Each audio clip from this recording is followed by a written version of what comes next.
En esta mañana quiero comenzar con una historia que probablemente es conocida para algunos de ustedes, al menos por alguna película que habrán visto a lo largo de su vida. En 1907, los presidentes de la naviera White Star pusieron en marcha un ambicioso proyecto.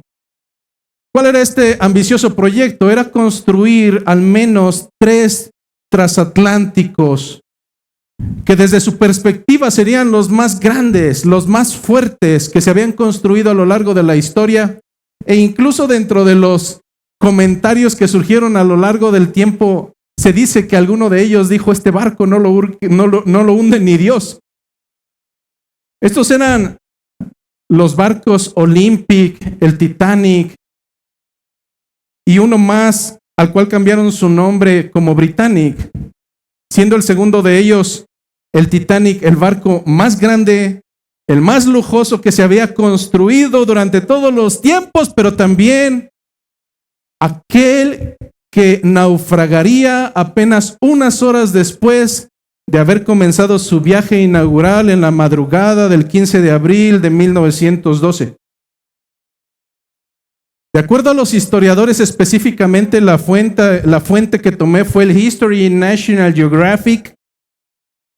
El vigía de aquel barco, el encargado de supervisar con su vista en lo más alto de aquel barco, identificó que había algo inusual, siendo que en aquellas aguas no existían los témpanos de hielo. Él advirtió algo anormal. Las suposiciones pueden variar y decir que él tardó en dar el aviso, pero a final de cuentas concuerdan los historiadores que sí o sí, este vigía dio aviso al primer oficial de la presencia de aquel témpano de hielo, de aquel iceberg. Sin embargo, no se sabe a ciencia cierta si se tomó una decisión rápida o simplemente no se tomó en cuenta el aviso de aquel vigía. Pero la historia la sabemos y el desenlace lo sabemos. Aquel témpano de hielo terminaría golpeando y rasgando el casco, creando una inundación que culminó en el hundimiento mortal de aquel gran barco. Surge una pregunta: ¿y a nosotros qué nos interesa el Titanic? Se pudiera decir que absolutamente nada, pero esto me lleva a pensar que un trabajo tan insignificante a la vista de los hombres, un trabajo tan insignificante de estar avisorando para poder dar alerta de los peligros que se vienen, en realidad resulta sumamente importante, y la perspectiva cambia cuando tenemos las consecuencias de no haber atendido el mensaje y la advertencia de aquel insignificante trabajador. Lo mismo resulta ser el trabajo asignado por Dios a aquellos que velamos por la dirección del pueblo, hombres que tenemos el deber y la encomienda no solamente de hablar de parte de Dios, sino delante de Dios. En los textos antiguos conoceremos a aquellos hombres como profetas. La traducción de profeta no es otra cosa más que aquel que es el intermediario entre Dios y el pueblo para poder hacer llegar la voz de Dios hacia el pueblo. El día de hoy no tenemos profetas, todo está profetizado. Incluso, ¿qué sucederá contigo al final de tus días? Lo sabemos. Sabemos cómo acabará este mundo. No hay nada más que profetizar. Sin embargo, la voz de Dios, que en algún momento fue audible a través de la boca de los hombres escogidos por Él mismo, hoy sigue retumbando al interior de los recintos donde al Señor le ha placido llamar ahora a hombres imperfectos que conocemos como pastores, vigías que se encuentran en lo alto del barco y que bajo la acechanza de algún obstáculo, de algo que pueda mermar esta embarcación, simplemente dará la voz de mando para advertir al pueblo una y otra vez, no importa cuánto fastidio tengan, pero una y otra vez se levantará en grito para recordarles que el Señor advierte a su pueblo, y les advierte no porque los deteste, sino por el contrario, porque los ama tanto que no quiere que ninguno se pierda, sino que todos procedan al arrepentimiento genuino. Y es precisamente el libro de Oseas que una y otra vez nos ha estado insistiendo. El capítulo número 9 no es la excepción. De manera anticipada lo vimos la semana pasada. Este texto lo estaremos dividiendo en 4 segmentos con la intención de que tengamos un aprendizaje realmente claro acerca de las advertencias de Dios. Ciertamente viviendo en las sandalias, iba a decir zapatos, pero en aquel tiempo no había zapatos. Ciertamente viviendo en las sandalias de los israelitas y aprendiendo de lo que ellos no aprendieron. Estaremos dividiendo en 4 segmentos y los hemos titulado como las 4 consecuencias principales de no proceder al arrepentimiento genuino. Las 4 consecuencias de no haber procedido a un arrepentimiento genuino. La semana pasada veíamos el primero de estos segmentos y veíamos cómo es que el arrepentimiento, la falta de arrepentimiento genuino o el pecado sin arrepentimiento genuino, sí o sí anulará, eliminará, erradicará tus derechos como hijo de Dios.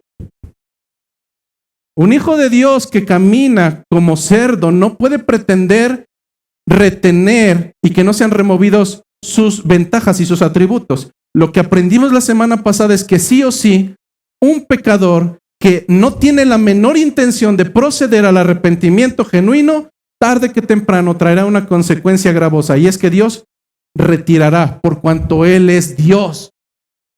Si Él quiere, Él retirará todos tus atributos y todas tus ventajas como hijo, por cuanto te comportas como un bastardo y no como hijo. La segunda característica que el día de hoy estaremos abarcando será en el mismo sentido. ¿Cómo es que el pecado sin arrepentimiento genuino, aparte de que te llevará a que se anulen tus derechos como hijo, punto número 2, te llevará a una ruina total? El pecado sin arrepentimiento genuino, sí o sí, tarde que temprano, sea en esta vida o sea en la otra, te llevará a una ruina total. La semana pasada veíamos, solamente a manera de recapitulación, cómo es que el hecho de que Dios tenga el atributo y la potestad, si Él así le place, de retirar las bendiciones de tu vida, de anular tus derechos como hijo por cuanto no te comportas como hijo. Veíamos que esencialmente a la luz de Oseas capítulo 9 versículo 1 al 5 eran 3. En el ejemplo de Israel, inicialmente les quitó el alimento. Ellos gozaban de gran bendición. No faltaba el grano, no faltaba la vid, no faltaba el mosto, pero su necedad los llevó a ceder esa bienaventuranza no a Dios, sino a sus ídolos. Lo mismo hacemos nosotros. Pensamos que la bienaventuranza en nuestro hogar viene porque somos capaces, porque estudiamos mucho, porque somos competentes. Y llegamos a una conclusión. De verdad, nuestra soberbia nos impide ver que todo procede de Dios. Y en el momento en que Dios le plazca, te quitará hasta el último grano de alimento, si Él así lo quiere. Veíamos que una segunda consecuencia, al menos para el pueblo de Israel, era que nunca valoraron la tierra que el Señor les dio. Bueno, pues incluso la tierra que ellos habitaban y pensaban que era de ellos, llegó un momento en que colmaron la paciencia del Señor y la propia tierra les fue quitada y fueron expulsados de ahí. Finalmente veíamos que la semana pasada una de las terceras consecuencias de anular los derechos como hijo por tu necedad es que existe la probabilidad de que esta comunión que tienes hoy Esto que se te hace tan sencillo, ay, vamos otra vez a la iglesia, ay, vamos otra vez a cantar, ay, vamos otra vez a escuchar a este loco. Esto que hoy se te hace tan normal y que es merecible para ti, porque eres lo mejor que le ha pasado a Dios. Bueno, en tu soberbia y en tu pecaminosidad y en tu falta de arrepentimiento existe la probabilidad de que, al igual que al pueblo de Israel, el Señor retire sus bendiciones, sus atributos, y no se te permita tener más comunión con Él. Yo sé que en muchas ocasiones te vas a quejar de tu iglesia. Yo sé que muchas veces incluso vas a renegar o vas a murmurar en contra mía. Eso lo sé. Es una realidad. Pero también estoy totalmente seguro de que si sigues caminando en tu necedad, habrá un día en que tengas las consecuencias, al igual que el pueblo de Israel, de esa manera tan necia y soberbia de caminar, y algún día incluso tal vez añorarás al fastidioso pastor que velaba por tu bienestar espiritual. Porque al igual que en el Titanic, probablemente el vigía es el puesto más insignificante. El latoso que nos dice, gira a estribor, y que tal vez taladra nuestros oídos. Probablemente también a quien Dios le haya placido ponerte como guía, hoy en día sea algo tedioso para ti. Pero te puedo asegurar que cuando camines a causa de tus consecuencias y no encuentres ni siquiera quien tenga cuidado de ti y quien se preocupe por el bienestar de tu vida espiritual, entonces clamarás por aquel insignificante vigía que el Señor se propuso poner en esa iglesia local. Es así como llegamos al segundo apartado, el cual estaremos viendo el día de hoy, del versículo 6 hasta el versículo número 8, y el cual se ha titulado El pecado sin arrepentimiento genuino sí o sí te llevará a la ruina. Dice el versículo número 6, porque he aquí se fueron ellos a causa de la destrucción. Egipto los recogerá, Memphis los enterrará, la ortiga conquistará lo deseable de su plata y espino crecerá en sus moradas. Históricamente el pueblo de Israel ha pasado al menos por dos eventos históricos que son importantes no solamente para los cristianos, sino para el pueblo israelita en general. A estos dos eventos por los cuales ha pasado el pueblo de Israel, el pueblo escogido de Dios, al cual se le dio una tierra, la tierra prometida, de la cual fluye la leche y la miel. Vergonzosamente han pasado por dos etapas históricas llamadas las diásporas. La primera diáspora y la segunda gran diáspora. La pregunta es, ¿qué es eso de diáspora, pastor? La diáspora es un concepto que se utiliza en la historia para hablar acerca de la dispersión. Si en este momento llegara algún invasor aquí a Querétaro y no nos permitiera quedarnos en nuestra tierra, sino que nos dispersara a lo largo de todo el mundo y nos sacara de nuestro lugar de vivienda, eso sería una diáspora. El pueblo de Israel sufre esta primera diáspora años después de la profecía de Oseas. Oseas está hablando en un tiempo en el cual todavía esta diáspora no ha sucedido. Sin embargo, en unos años más, la dispersión de un pueblo, de una comunidad llamada el pueblo de Israel, a causa de la invasión de los asirios, sería una realidad por causa de su falta de arrepentimiento, a causa de su soberbia y a causa de su necedad. El cumplimiento de la advertencia hacia Israel sería una realidad a consecuencia de su falta de arrepentimiento. ¿Cuál fue su falta? Una falta que probablemente tú estás cometiendo. La falta que cometió Israel y a causa de la cual el Señor retiró su presencia, retiró sus ventajas, sus atributos, los sacó de la tierra en la que ellos habían vivido plácidamente, es un pecado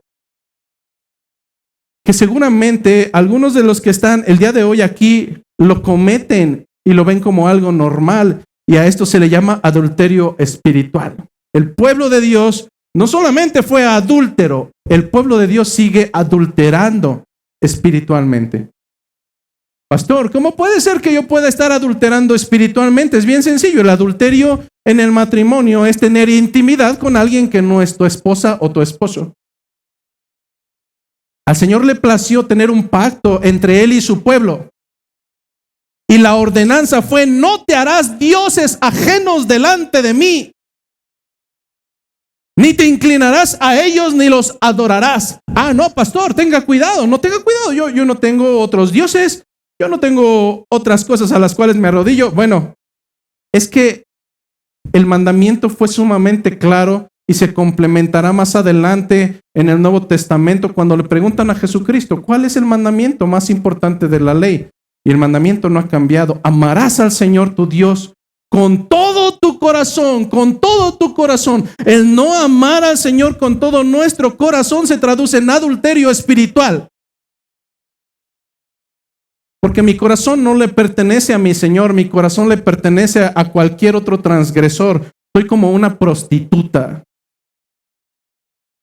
Porque es más importante cualquier otra cosa que mi Señor. Cuando pongo en la escalinata de las prioridades, a Dios le corresponde el segundo, el tercero, el cuarto, el último lugar. Primero están mis hijos. Ah, mis amados hijos. Son gentiles, pero son mis hijos. En ocasiones pondré en el lugar de Dios a mi esposa, y eso no es correcto. La salvación no proviene de tu esposa, ni la salvación proviene de tus hijos. La salvación proviene del Señor. El primer lugar no lo puede ocupar tu beneficio económico, hermano. Por mucho que acumules de dinero en esta tierra, cuando mueras, ¿quién lo disfrutará?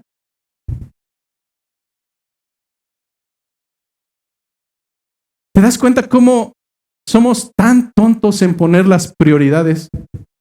Pensando que nuestra prioridad realmente es una prioridad, debería de ser lo último. El primer lugar le corresponde al Señor. Pero los afanes de esta tierra nos llevan a considerar que hay cosas más importantes. Es decir, al trabajo no puedo faltar, hermano, no puedo faltar, pero a la iglesia, pues me vale un pepino, porque pues es Dios.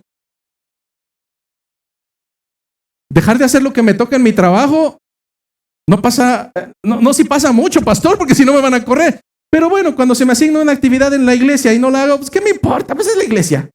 ¿Te das cuenta cómo en ocasiones ese pecado que vemos en el pueblo de Israel, nuestra ceguera espiritual nos lleva a ser tan necios como para verlos en todos los lugares menos en nuestras vidas? Pero ese fue el pecado que el Señor estaba condenando hacia su pueblo.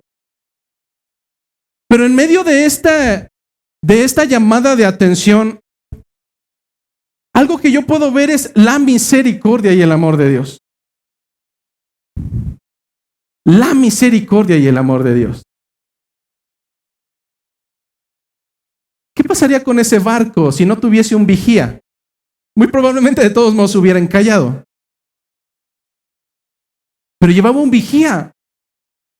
Y si tomaron en cuenta o no la advertencia, ese fue un problema. Hermanos, en las iglesias locales que son sanas tendrás un portavoz de Dios que no tiene nada de especial. Es un hombre como tú, llora como tú, en ocasiones sufre como tú, se desespera, se angustia, llora. Pero al Señor le plació que ese hombre imperfecto y miserable, que por gracia ha sido restituido, esté a frente del pueblo. ¿Con qué intención? Para mostrar su misericordia.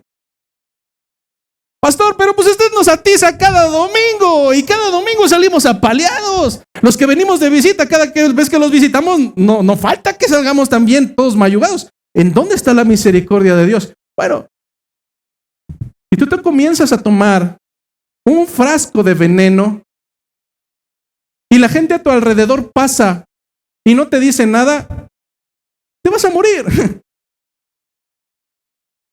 Pero si pasa alguien que te ama con todo su corazón, te va a decir, necio, baja ese frasco de veneno porque si lo tomas te vas a morir. Que obedezcas o no ya es tu problema. Pero cuando hay alguien que en verdad se preocupa por ver tu camino, deberías de estar agradecido por la misericordia del Señor, hermano. Un portavoz, el cual a lo largo de la historia bíblica jamás fue endulzarle el oído al pueblo. No vamos a encontrar un solo profeta, uno solo que fue enviado por Dios, que escriba cosas tan hermosas de que no te preocupes, todas las cosas van a ir bien, tú atáscate en el suelo como cerdo y de todos modos llegarán las finanzas y la bienaventuranza y nunca habrá problemas. No, jamás. Si encuentras un portavoz de Dios en las Escrituras que haya lisonjeado y haya puesto miel en los oídos de los oyentes, me bajo de este púlpito, pero no es así. Por una sencilla razón, porque el pueblo ha sido, es y será siempre necio y su camino será de continuo al mal. Requiere portavoces que le recuerden cuál es el camino angosto que el Señor ha diseñado para que andemos por él. El pueblo de Israel, aún teniendo demasiados profetas, históricamente este periodo de la diáspora se encuentra tipificado porque fueron varios de los profetas bíblicos que interactuaron entre sí en diferentes regiones. ¿Hasta dónde sería el amor de Dios por su pueblo? Que no solo mandaría a Oseas, mandaría a Isaías, mandaría a Jeremías, mandaría a varios de ellos a advertir al pueblo. Es que el pueblo realmente era necio y el pueblo sigue siendo realmente necio. Israel no atendió el llamado de esos vigías. Las advertencias para ellos fueron como si nada hubiera sucedido. E incluso veremos cómo más adelante ellos empezaron a murmurar en contra de los enviados de Dios, al grado de llamarlos locos, necios. Ay, Israel, si tan solo hubieras atendido la advertencia del Señor. Ay, Israel, si tan solo hubieras prestado aunque sea un poco de atención a las advertencias del Señor, ni siquiera hubieras tenido que salir de tu tierra. Si Israel hubiera atendido la voz de Dios a través de los profetas, ellos hasta el día de hoy continuarían disfrutando de la bendición de vivir al abrigo del Altísimo.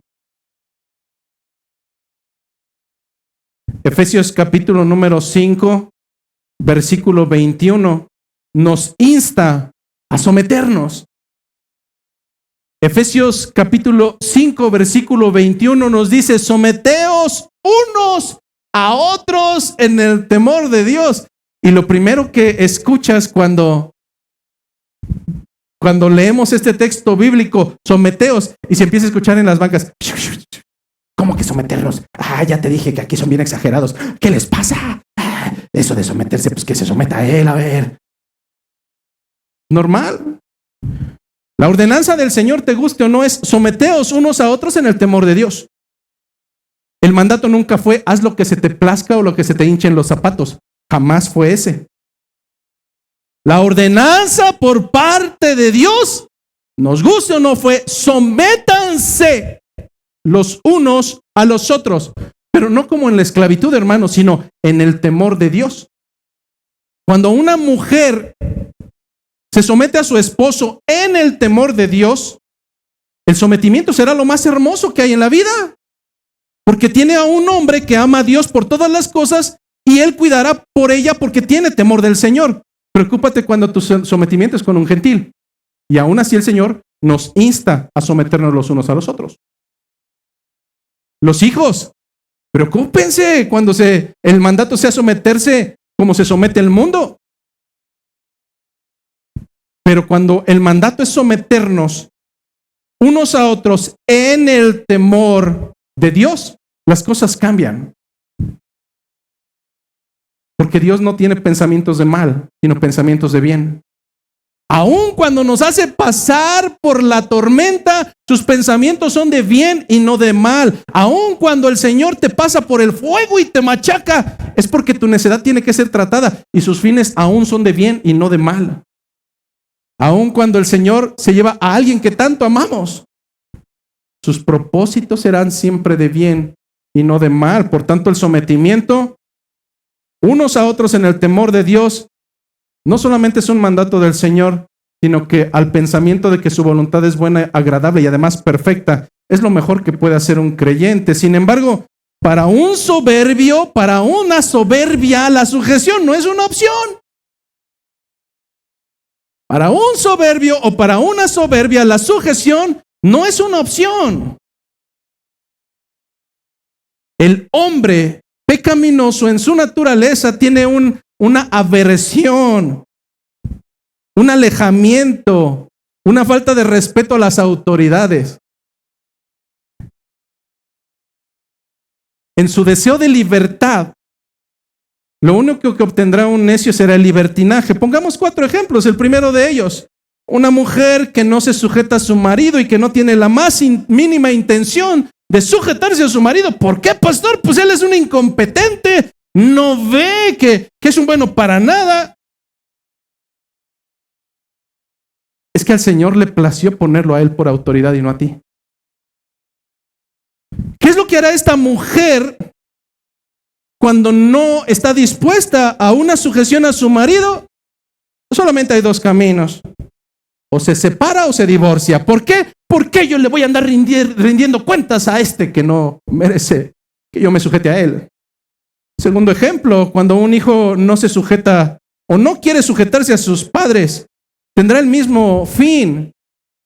Su salida será salirse de su casa, abandonar su hogar. Tercer ejemplo, un congregante. ¡Pah!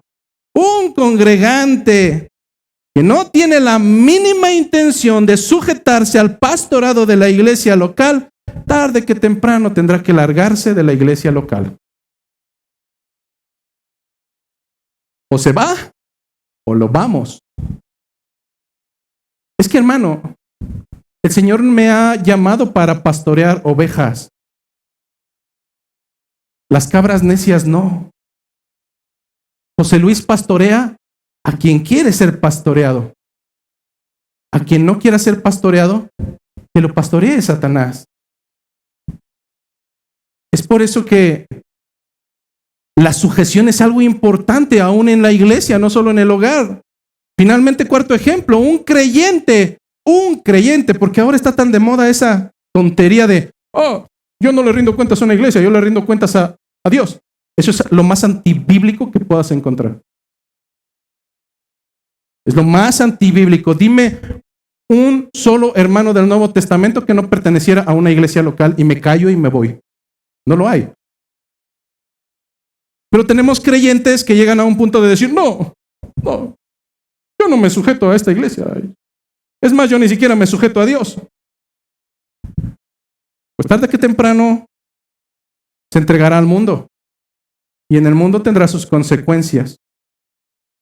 Bajo este pensamiento de los 4 ejemplos, los 4 ejemplos buscarán dentro de su pensamiento el hecho de no querer sujetarse los llevará a buscar una mejor solución o incluso la idea de decir, no me voy a sujetar, me voy. Y pensar que cuando regresen mágicamente ya todo estará en orden. No es así. El pueblo de Israel, yendo directamente al texto que es nuestra intención del día de hoy, el pueblo de Israel pensó de la misma manera. Años más tarde su tierra sería destruida. Algunos serían llevados cautivos a Asiria por el resultado, por la consecuencia de su necedad. Otros de ellos dirían, bueno, aquí ya todo está destruido, mejor me voy. ¿A dónde me voy? Voy a regresar allá a Egipto, de donde Dios me sacó. Ellos, con esa dura cerviz, con ese corazón tan tan putrefacto. Jamás pasó por su mente la sujeción a Dios, ni a las autoridades locales, porque ya no lo sabía. Ellos lastimosamente pensaron, o pensarían años más tarde cuando la profecía fuera una realidad, que irían a Egipto mientras pasaba todo el desastre y la consecuencia de su destrucción a causa de su pecado, y que más tarde podrían regresar y disfrutar de sus casas, disfrutar de sus riquezas, disfrutar de aquello que habían dejado. ¿Qué nos dice el versículo 6? Que no sería así. Que no sería así, hermano. Que no sería así. Esos sueños guajiros de que todo se va a componer mientras yo no esté acepto al arrepentimiento genuino no fueron así. La Escritura nos dice en el versículo número 6 que, parafraseando, en Egipto encontrarían la muerte. Egipto los recogerá y Memphis los enterrará. No, mi niño, no pienses que la desobediencia te llevará a alejarte y después regresar y todo nice, no.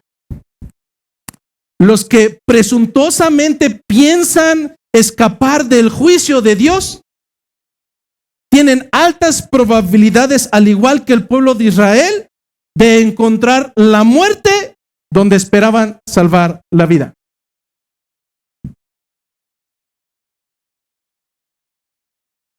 Varios de ustedes les han ofrecido trabajo en otras ciudades. Cuando pasé por mi desempleo también fue así. 1 año sin trabajo. Y surge la posibilidad de irnos a Guadalupe, Zacatecas, ¿cierto o no cierto? ¿Acaso no estaba en mi derecho como hombre y como sustentador de un hogar de irme para poder traer el sustento a mi casa? Sí, absolutamente sí.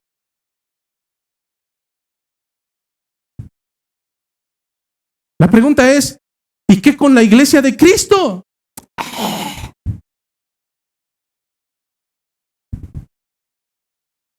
¿Te das cuenta? ¿Dónde están nuestras prioridades?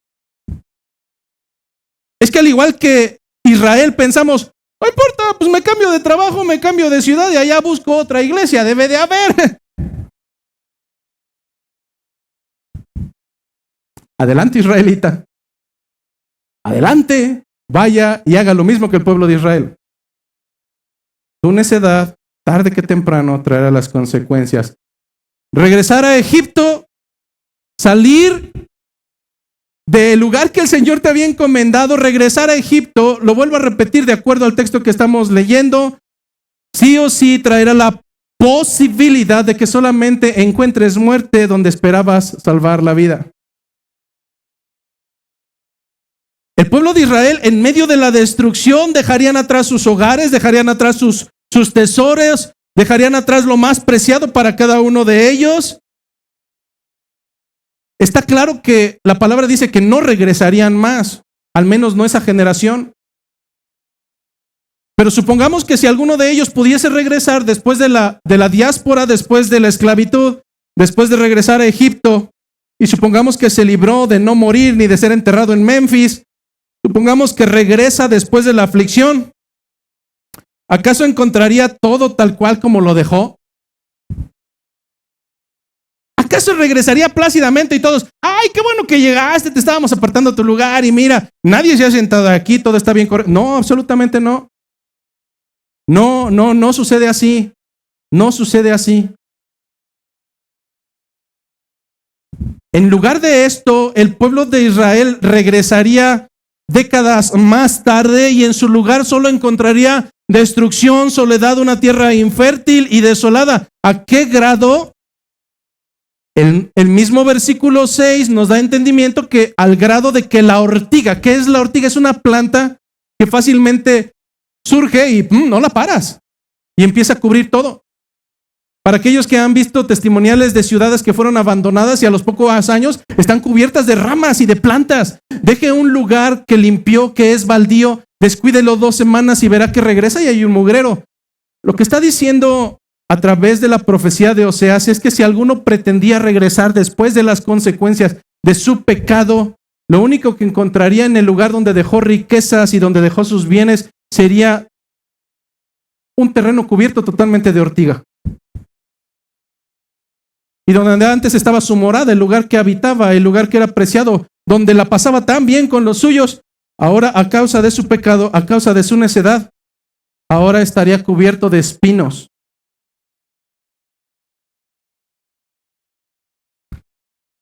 ¿Cuánto tendría que esperar Israel para que esto fuera una realidad? No mucho.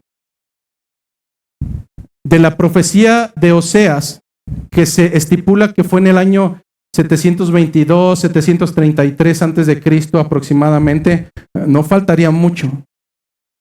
Vea un libro de historia y visualiza cuándo llegó la dispersión. No pasó mucho tiempo. ¿Por qué el aviso fue tan pronto? No, hermano, es que el Señor se había cansado de enviar a uno y de enviar a otro y de enviar a otro para advertir al pueblo que si no se encaminaban, si no se volvían al camino de las sendas antiguas, si no dejaban su necedad y comenzaban a andar en los caminos del Señor, vendría el día de la retribución. Vendría el tiempo del pago. Muchos de nosotros esperamos el día viernes porque va a haber una retribución. De acuerdo a nuestro esfuerzo, de acuerdo a nuestro trabajo, el día viernes o el día 15 o el día 30, estamos ya listos en las empresas, en la industria. Habrías de escuchar a los obreros en la parte de Guanajuato cuando cae ya el dinerito. No falta quien diga, ya chilló la rata. Y todos, ya cayó el dinero, ya hubo la retribución. La retribución que tú estás esperando, yo no sé si vaya a ser así de alegre. A veces veo desde aquí gente sonriendo durante toda la predicación. Yo no sé si realmente el día de la retribución para ti sea y vaya a ser agradable. Domingo a domingo, desde este púlpito, se recuerda que si no reencaminas tus pasos, vendrá la retribución de acuerdo a tus obras, de acuerdo a tu caminar. Y no creo que en el día venidero, cuando regrese nuestro Señor para el día de la retribución, realmente vayas a seguir manteniendo tu sonrisa tan jovial. No lo sé. Versículo 7. Han llegado los días de castigo, han llegado los días de retribución.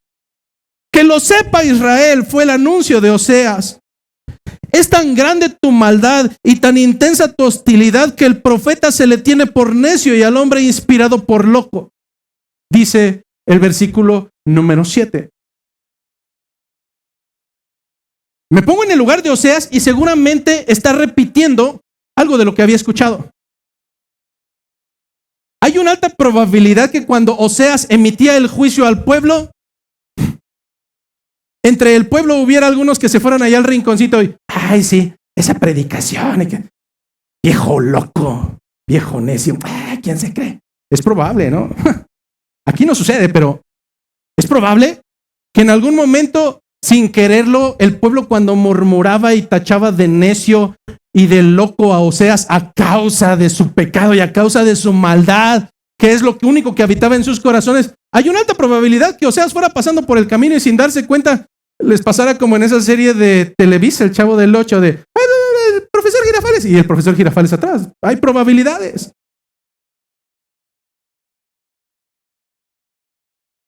Pero vemos cómo claramente Oseas tiene un entendimiento de que el pueblo tenía esa noción de los enviados de Dios.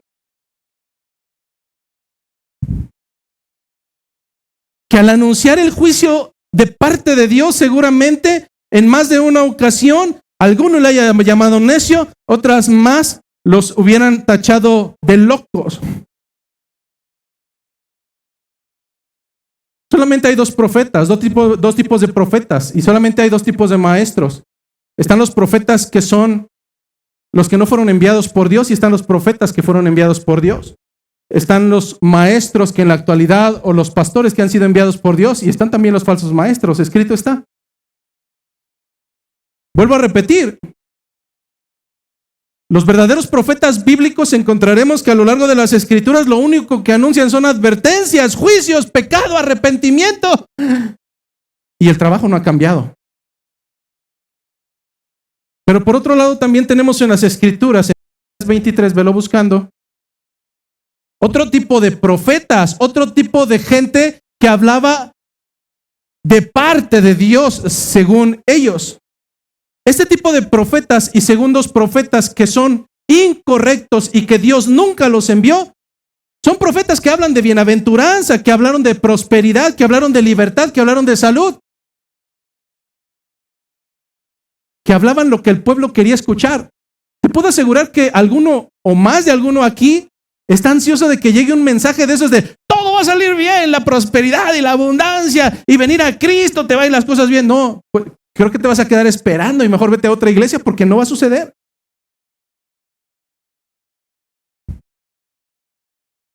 23, vamos a ver diferentes versículos salteados. Es una llamada de atención por parte de Dios a esos falsos profetas. Dice 23, capítulo 23, versículo 6. Así ha dicho Jehová de los ejércitos. No está diciendo José Luis, no está diciendo Juan de las Pitas, está diciendo Dios, Jehová de los ejércitos. No escuchéis la palabra de los profetas que os profetizan. ¿De qué profetas está hablando? De aquellos que os alimentan con vanas esperanzas. Hablan visión de su propio corazón, no de la boca de Jehová. Versículo 17. Dicen atrevidamente a los que me irritan, Jehová dijo, paz tendréis. Y a cualquiera que ande tras la obstinación de su corazón dicen, no vendrá mal sobre vosotros. Eso decían los falsos profetas. No vendrá mal sobre vosotros. Escuchen nada más, versículo 21. No envié yo a aquellos profetas, pero ellos corrían. Yo no les hablé, mas ellos profetizaban. Pero si ellos hubieran estado en mi secreto, habrían hecho oír mi palabra a mi pueblo y lo habrían hecho volver de su mal camino y de la maldad de sus obras. Lo que está diciendo Dios es que había perversos, malévolos que con intenciones diferentes le decían al pueblo lo que quería escuchar. ¿A quién de ustedes no le gustaría escuchar que todo va a ir bien? A todos. Pero lo que está diciendo el Señor a través de este texto es que si hubieran escuchado realmente a los que llevaban su palabra, el pueblo habría reencaminado su camino y se hubieran vuelto de sus malas obras. Versículo 31. Dice Jehová, he aquí yo estoy contra los profetas que endulzan su lengua y dicen, él ha dicho. Yo estoy contra los profetas que endulzan sus lenguas y dicen, él ha dicho. A veces entiendo al Señor cuando veo esas publicaciones de iglesias de, no te puedes perder este domingo, las 5 claves para lograr el éxito.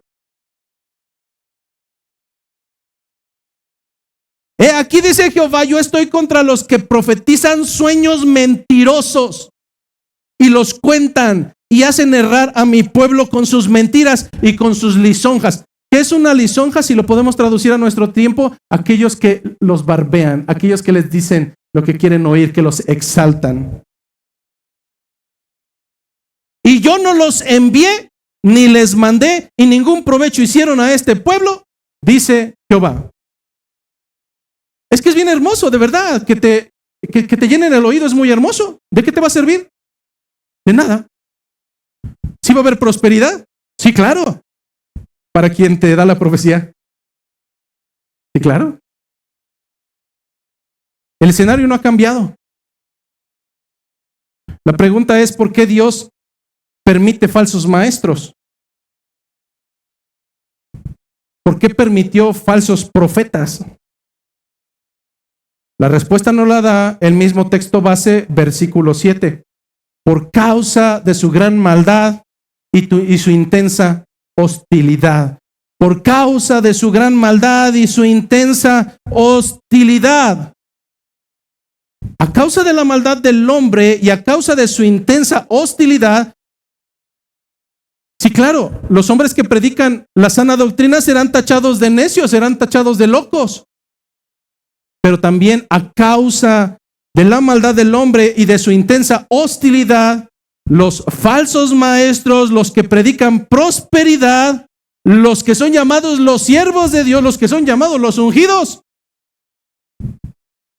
surgirán a causa de la misma razón, de la maldad del hombre y de su intensa hostilidad. Creo que a lo mejor no está tan comprensible, pero ponte a pensar por un lado. Para que exista una iglesia de la prosperidad, poniendo el ejemplo de la actualidad, por fuerza tiene que haber congregantes con cualidades ambiciosas. Hombres y mujeres que anhelan riqueza sin obediencia. Para que exista un falso predicador de la prosperidad, tiene que haber hombres y mujeres ambiciosos que quieran escuchar lo que él les tenga que decir.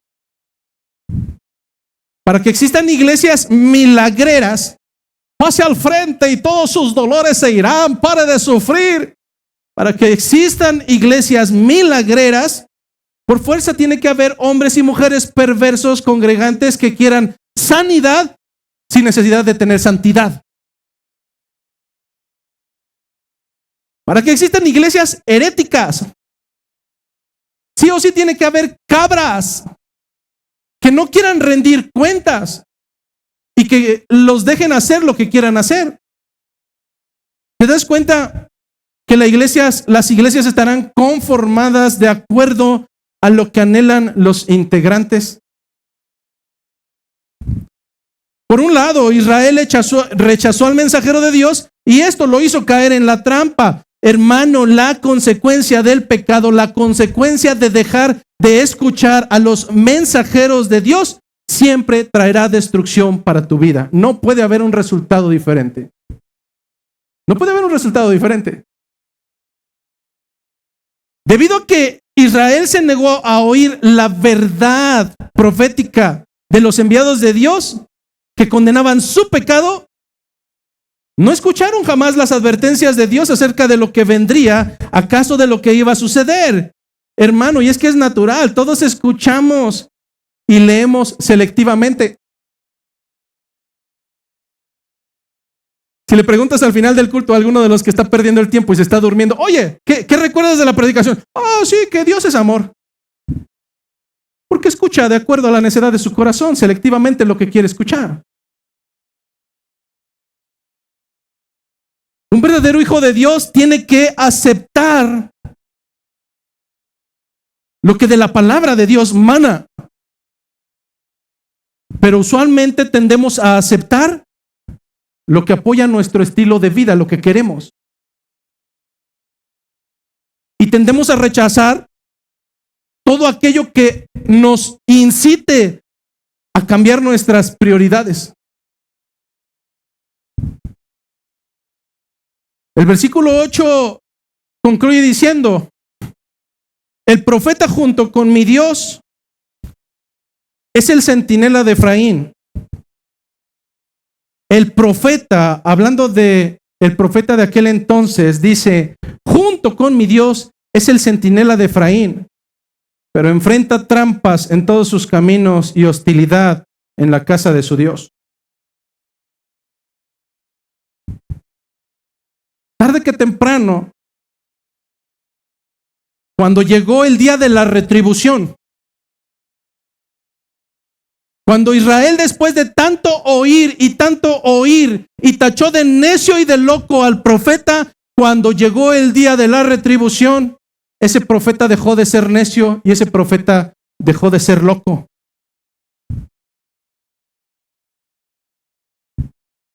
El día en que el Señor te llame a cuentas, el día en que tengas que ir por tu retribución, por el pago y las consecuencias de tu vida, te puedo asegurar que este hombre dejará de ser un loco y dejará de ser un necio. Bíblicamente vemos la situación de dos hombres, de uno llamado Lázaro, de otro conocido como el rico. ¿Cuántas veces no recibió advertencias ese hombre rico? Demasiadas, creo yo. Y al final, cuando suplicaba, porque te puedo asegurar, hasta el ateo dejará de ser ateo cuando llegue el final de sus días y tenga que rendir cuentas delante de Dios. Hasta el ateo dejará de ser ateo cuando al final de la retribución entregue cuentas. ¿Por qué suplicaba ese hombre que estaba puesto ya en el lugar de tormento? Deja que salga de este lugar y vaya y advierta a los míos. Que a los profetas no escucharon, mucho menos te van a escuchar a ti. Es que cuando el corazón es tan pecaminoso, puede bajar el mismo Cristo y hablarte directamente y tu cara será igual. El problema no está en el exterior, el problema está en ti.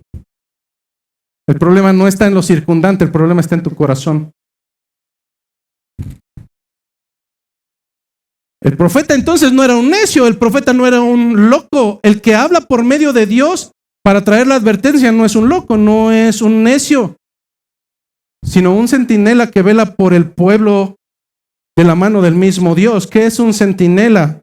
Un centinela, hablando en los trabajos de la milicia, aludía a un servicio que prestaba una persona acerca de una vigilancia o de un control en la parte más alta de una ciudad. Era una persona que se dedicaba a realizar este tipo de tareas de observación, de prevención, de cuidado, de alerta. Su posición estratégica llevaba a un centinela a poder identificar los peligros antes de que estos llegaran y poder advertir al pueblo para que tomara sus precauciones, las precauciones necesarias. Un profeta, al ser el intermediario entre Dios y el pueblo, es el que llevaba el mensaje de Dios. Su trabajo de por sí ya era complicado, al grado de ser tachado por necio y por loco. Pero por si fuera esto poco, su trabajo se recrudecía. Y hoy en día el trabajo de aquellos que traemos la palabra de exhortación se sigue recrudeciendo, porque comenzamos a enfrentar trampas en nuestros caminos y uno esperaría que esas trampas vinieran de los extraños. Uno esperaría que esas tribulaciones vinieran de afuera, mas al igual que en el caso de los profetas y al igual que en el caso de hoy en nuestros días, no es así. Las trampas vienen desde adentro de la misma casa. Los tropiezos vienen desde adentro de la misma casa. A mí qué me importa que murmuren los de afuera. Llevo 20 y tantos años y no me importa. Pero cuando me entero que alguno de ustedes está hablando a mis espaldas, ahí sí me duele el corazón. Porque el ataque no viene de afuera, la trampa no viene de afuera, la trampa viene de a quienes amo. Ellos no valorarían el trabajo del centinela, de aquel que velaba por el bienestar de sus vidas. Ellos tomarían años más tarde conciencia de que ciertamente él no era un necio ni un loco, que él velaba por sus vidas en el momento de las consecuencias. Entonces proclamarían que los tiempos regresaran atrás. Mas el día de la retribución, tarde que temprano, al igual que con Israel llegará, hermano. El día de tu pago, el día de la retribución, aunque lo veas lejano, como algunos tienen por tardanza, el día del Señor llegará con voz de mando, con trompeta de Dios. Todo ojo le verá. Y aún los más tercos doblegarán su rodilla delante de él. Y estoy seguro que después de haber escuchado tantas advertencias por parte de un vigía o por parte de varios vigías, entonces clamarás por misericordia. Mas ya no habrá tiempo. Las Escrituras nos dan entendimiento de que mientras hay vida, hay esperanza. Más vale un perro vivo que un león muerto. Es así como llegamos solamente a dos conclusiones en esta mañana, solamente dos.